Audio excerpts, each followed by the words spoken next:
Inihayag ng Department of Trade and Industry na may 2 bilyong piso na pondo para sa rehabilitasyon ng mga negosyo na naapektuhan ng mga natural na sakuna.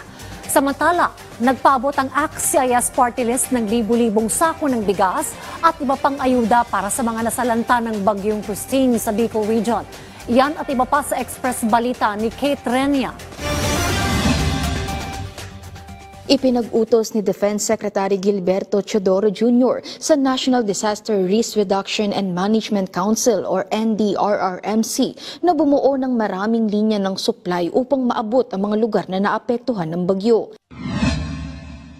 Samantala, inihayag ni Department of Trade and Industry Acting Secretary Cristina Roque na ang financing arm ng ahensya na Small Business Corporation ay may pondo na 2 bilyong piso para sa rehabilitasyon ng mga negosyo na naapektuhan ng mga natural na sakuna.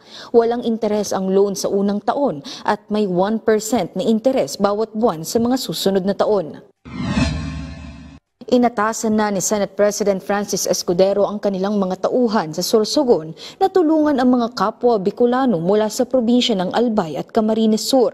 Ipinaalala naman ni Senador Bong Revilla ang kahalagahan ng papel ng DPWH ngayon para makapasok ang mga rescuers at tulong sa mga apektadong lugar. Nakamit ng Taguig City ang Galing Pook Award 2024 para sa breast cancer program na tinawag na Ating Dibdibin na nakatuon sa maagang pagtuklas at paggamot.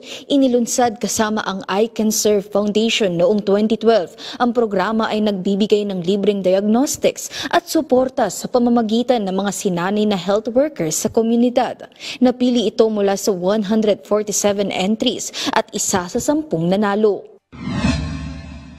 Sa pangunguna ni House Deputy Majority Leader Erwin Tulfo, nagpaabot ang ACT-CIS party list ng nasa 2,000 sako ng bigas at 1 milyong piso na cash para sa mga nasalanta ng Bagyong Christine sa Bicol. Sa pamamagitan ng Philippine Coast Guard para sa distribusyon, nakipagtulungan din ng ACT-CIS sa Angat Buhay Foundation para sa karagdagang 500 sako ng bigas. Siniguro ni Tulfo at ACT-CIS na patuloy silang tutulong sa mga nangangailangan anuman ng sitwasyon.